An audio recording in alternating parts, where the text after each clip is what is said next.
I'm just calling to say I am so troubled by the soul of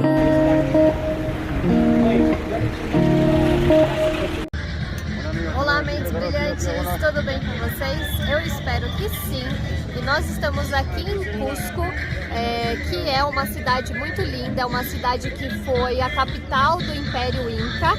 E a gente chama os povos de Inca, mas na verdade Inca era o imperador. E o povo era chamado de Quechua. Em Quechua, inclusive, Cusco significa umbigo do mundo. Isso é porque, segundo os pontos cardeais dos povos andinos, Cusco fica bem no meio. Em Cusco e no Vale Sagrado ainda são ensinada a língua quechua, mas é uma língua só falada, então a gente não tem nenhum registro escrito dessa língua. Os Incas, eles chegaram aqui em 1200 anos antes de Cristo, e quando eles chegaram nesse território havia outros povos. E eles eram povos bastante guerrilheiros, eles queriam conquistar mais territórios e aí eles foram dominando todos os povos que estavam aqui também. E por causa dessa dominação do povo Inca em outros povos, eles criaram bastante inimigos. Então isso foi algo que foi ruim para eles, porque quando os espanhóis chegaram para colonizar aqui, eles já estavam enfraquecidos, porque eles também ficavam guerreando com outros povos. Aqui em Cusco a gente vê que as janelas e as portas, elas têm cores específicas, e aqui é uma lei. Então eles só podem pintar ou de laranja, ou de azul, ou de verde, ou de vermelho, ou de cinza, ou de preto. Então a gente vê esse padrão por toda a cidade. Qualquer coisa que saia fora do padrão de Cusco é proibido. Inclusive, a gente escutou uma história, não sei se é verdadeira, de que eles estavam construindo um hotel. Só que esse hotel fugia totalmente do padrão aqui de Cusco, eles tiveram que demolir. O nome original da Plaza de Armas era Alcaipata, que significava local da realeza. Só que depois da entrada dos espanhóis e por causa das violências nesse local, ficou conhecido como o Acaipata, que é local de choro ou tristeza.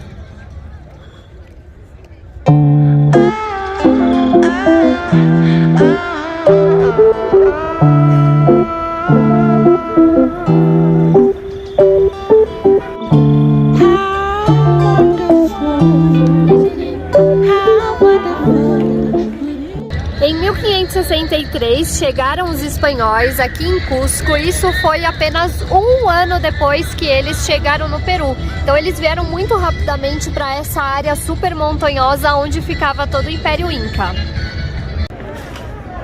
Aqui na Plaza de Armas, que era onde o imperador Inca vivia, ele construiu ao redor vários recintos religiosos. Nessa área o povo não pisava, era restrito ao Inca. E a gente vê várias construções, elas são a base, né? As pedras são a base das construções que vieram em cima. Então a gente vê a base, que são as pedras incas, e as construções mais coloniais em cima. E aqui, quando os espanhóis chegaram, eles derrubaram o que dava para derrubar e deixaram as bases. Então a gente vê várias bases que eram os recintos antigamente. E para cima, né, a gente vê um morro, era onde tinha agricultura. Então nessa parte mais plana eram os recintos onde o Inca vivia, e acima, onde estão os morros, era a agricultura. Inclusive a gente consegue enxergar daqui a casa que Francisco Pizarro, quando chegou em Cusco, ficou, que é aquela que tem uma sacada preta, que tem uma bandeira do Peru.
nós estamos na parte mais rica de Cusco, mais cara. Então esse hotel, por exemplo, custa 4.500 dólares por noite. E aquele ali do lado custa 3.500 mais ou menos dólares por noite. Então aqui tem as estadias e os restaurantes mais caros de Cusco. E nessa parede a gente pode ver alguns desenhos de serpentes, e essa serpente está na própria rocha e é Inca, então é original Inca, né? E os espanhóis, eles fizeram muito disso, de conservar alguns edifícios, principalmente a base, porque a base deles é muito rígida, muito sólida. Então pode construir qualquer coisa para cima que mesmo com o terremoto não cai.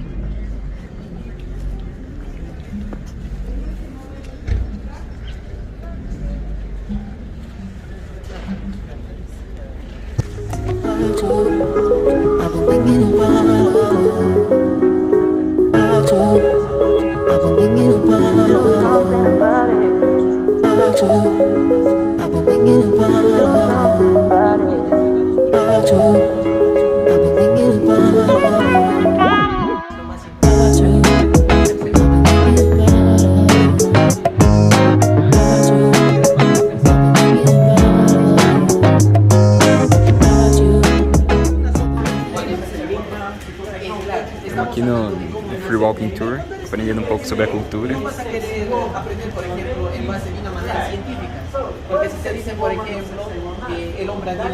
E a gente acabou de fazer o Free Walking Tour. Não é free, tá? Não é de graça, assim, você dá uma propina pro guia que te acompanha. Claro que ele fala que pode ser. Que pode ser, mas, né? Mas valorizar o trabalho do cara também, né? E vale muito a pena. Vale muito a pena. O cara é muito bom, ele explica várias coisas pra gente. Muitas dessas coisas eu já sabia porque eu li um livro que se chama O Império Inca. Então esse livro ele apresentou várias curiosidades que o guia falou, mas é claro que quando o guia fala e você está olhando para o monumento, é muito mais sentido, expressivo, né? Então faz muito mais sentido mesmo. Então é muito legal, vale muito a pena pelo preço. E é cerca de 20 pesos, 25, aí você colabora com quanto você puder, e acho né? Que dá 1h30 mais ou menos o tour. E a gente pegou o tour espanhol, porque a gente consegue compreender melhor. E foi muito legal porque a gente pegou um grupo aqui do Peru, só que eles são de Lima, eles estão visitando Cusco e eles agregaram muito conhecimento também pra gente que não sabe muito da cultura deles. Bem no centro aqui da Plaza de Armas tem um monumento que é dedicado ao Manco Cápac, que foi o primeiro imperador Inca. E antigamente, obviamente, que não tinha esse monumento. Na época Inca mesmo, era uma grande rocha que ficava aqui no centro.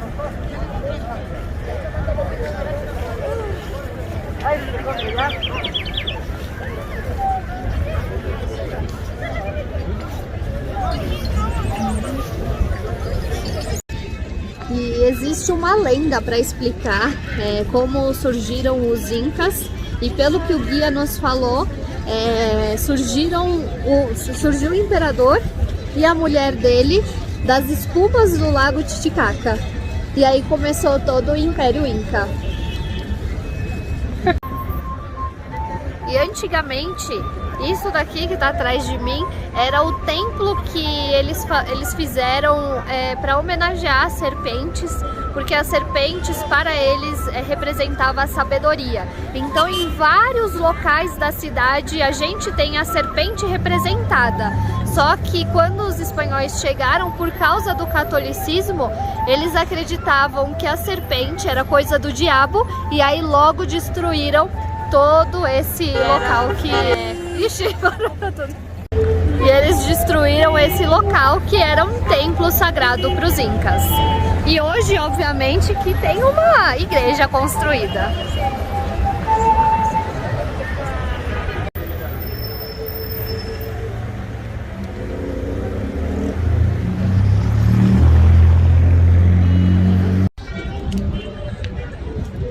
Estamos aqui congelando já.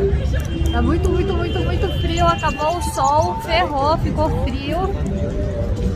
Mas vamos experimentar não, né? Que a gente já comeu a bala de coca.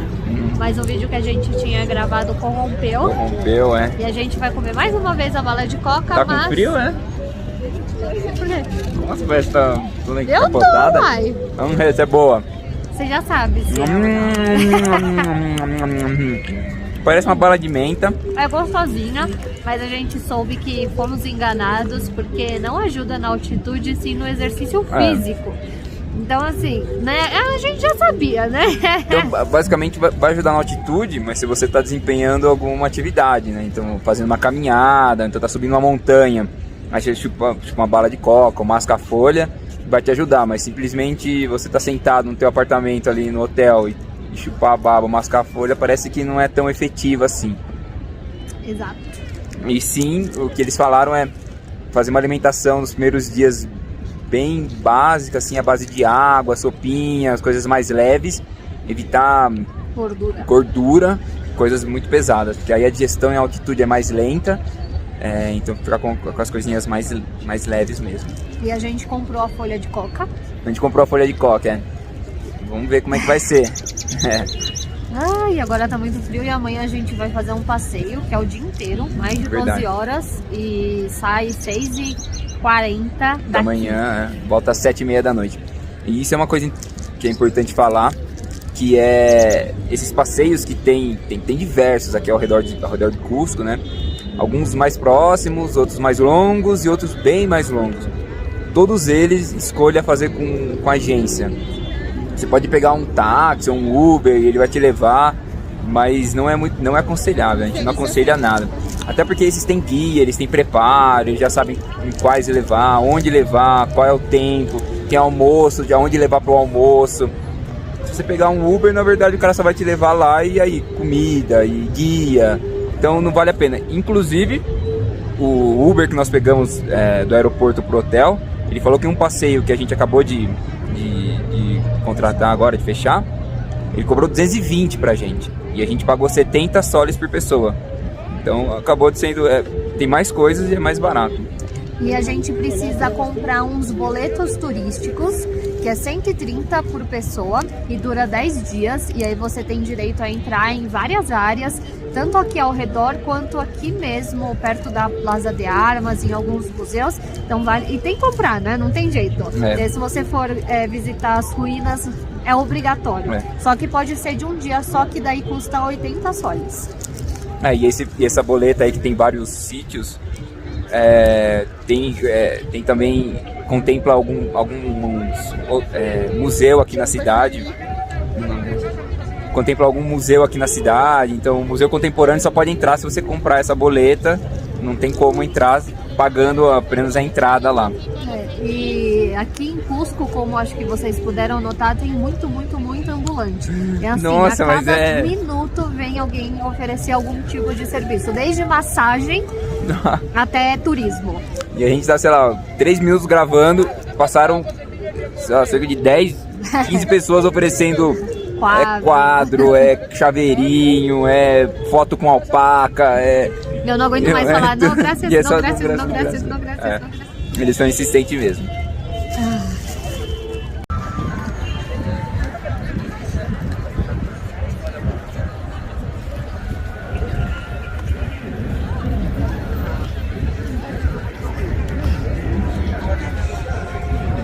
Estou com mais roupa e mesmo assim tá frio. Agora deu uma melhorada, obviamente. Mas assim, ó, tô com um casaco impermeável, tô com uma jaqueta de fleece, uma segunda pele e uma camiseta por baixo. Agora tá melhor, mas assim, é muito frio. Tô com cachecol e touca. Sem a touca eu não tava conseguindo nem respirar. Agora a gente vai comprar luvas pra mim, porque eu não trouxe a minha. E a gente acabou de esbarrar com um brasileiro e ele nos deu uma dica, que é: não compre água Cielo. E qual água que a gente tem? Um galão de 8 litros da Cielo.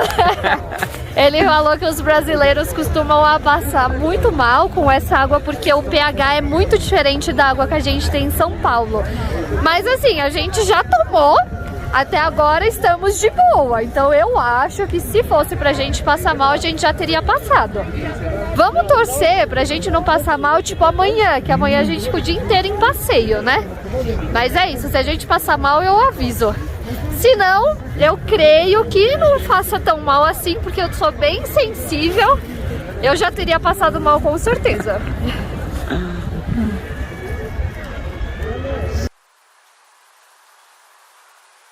I'm just calling to say I am so troubled by the soul of mine.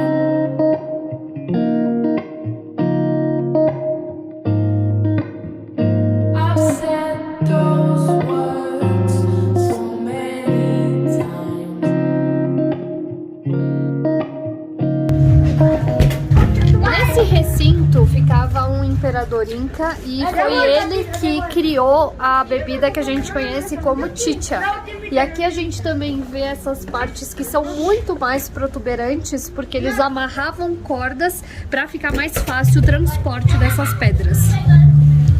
E aí, só lembrando esse imperador, que foi super importante, esse inca, ele fez essa chicha, né, que é um fermento, né, do milho, e que é extremamente alcoólico, né, então o imperador tomava, uma bebida que foi consagrada, mas parece que foi ele que conseguiu meio que estabilizar, ou ele que fez a primeira vez essa bebida, né, a fermentação dessa bebida. E a chicha por isso que ele foi tão importante. Pelo Inca. Ninguém mais podia tomar, e era em festividades, né? Inclusive o guia falou, por exemplo, no caso dos sacrifícios, que crianças eram selecionadas para serem sacrificadas, né? Que era comum isso. E não eram qualquer criança, né? Eram da nobreza, e essas crianças eram preparadas, né? Então, desde quando elas nasciam, elas já tinham uma preparação para servirem de sacrifício. E, inclusive, uma dessas preparações era ficar servindo chicha fermentada, que é uma bebida, e coca também, né? Então, eles viviam entorpecidos até o momento do sacrifício, né?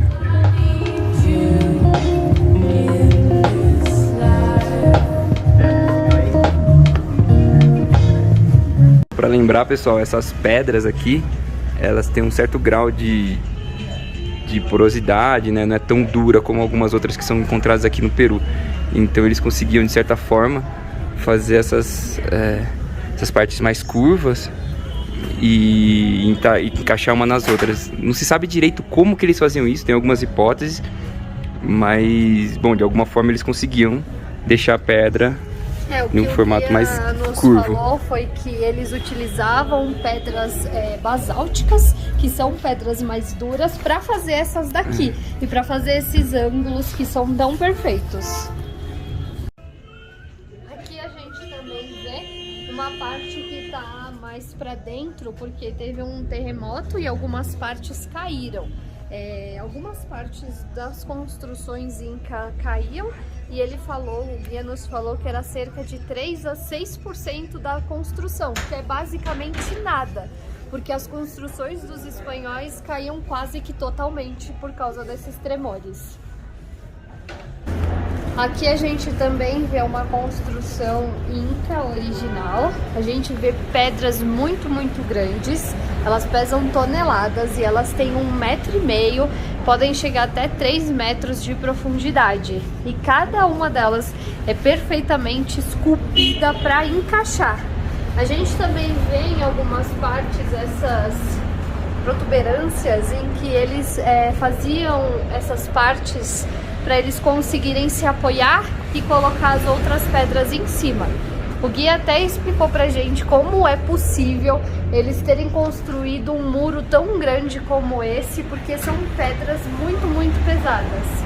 E o que ele nos disse foi que eles faziam primeiro 2 fileiras, depois eles enterravam essas 2 fileiras para conseguir chegar na terceira fileira, enterrava a terceira fileira para construir a 4ª e assim por diante.